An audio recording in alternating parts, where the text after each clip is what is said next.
Hello, this is a tutorial on 5.4a PBA 80, solving real-world fraction problems.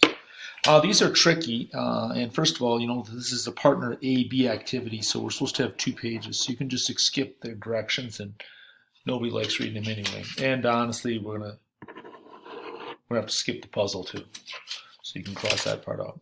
All right, let's take a look at this. Bob bought a mega hunk chocolate bar that weighed 7/8 of a pound. He has already eaten 1/3 pounds.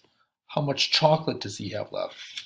The question is, what do you do with these? Well, he had this much and he ate this much. So this is going to be subtraction. 7/8 minus 1/3.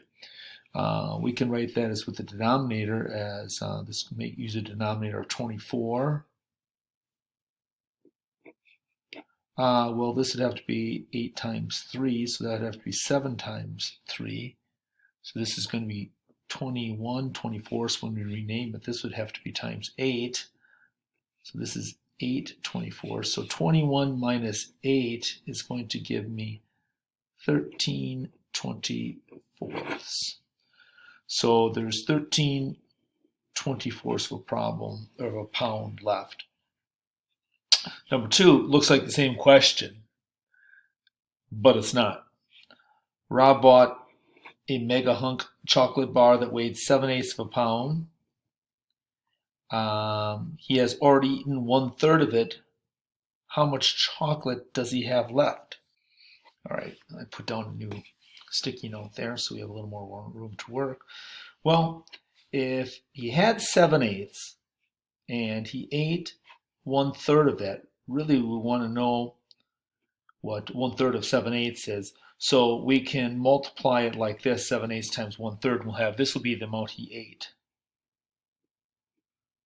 Okay, now if we took 7/8 and we multiplied it times 2/3 then, that would be the amount that would be left. And that's really what we're interested in. So we can cross reduce here, divide by 2 would be 4, divide by 2 would be 1.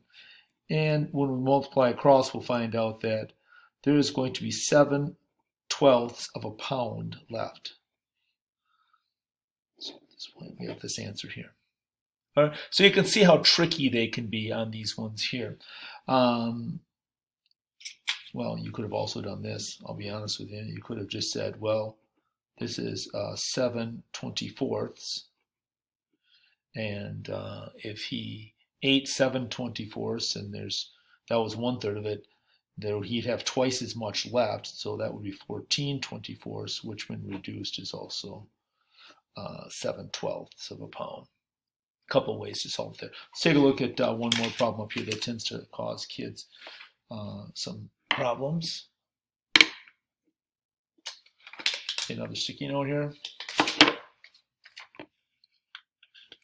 All right, each side of this 1-inch square has been divided into equal parts.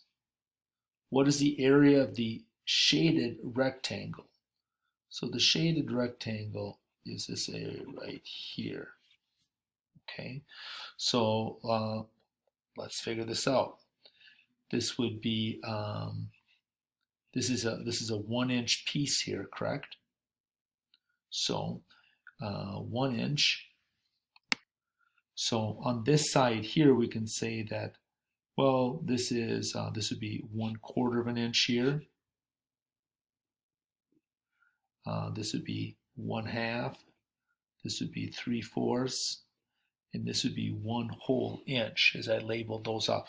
So what we have is we have this distance here that is not being used. So that's going to be 1/4 of an inch. So really this one side we have 3/4 of an inch.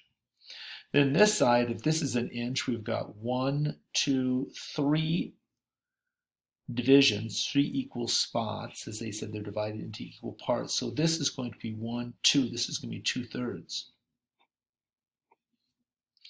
So we can divide that out if we would like. We can find that this is going to be 2 divided by 2 is 1. 4 divided by 2 is 2. We can multiply straight across. We've got 3 times 1, which is 3. We've got 2 times 3, which is 6. 3, 6. We really have 1/2 of an inch here. and that's going to be squared when we put that in simplest form. Okay? Kind of tricky. Visually it makes sense, but it's kind of cool to be able to figure it out too. All right, enjoy doing this one again. We don't have any puzzle or anything. We're just doing, you do the last 7 problems on your own. Careful reading.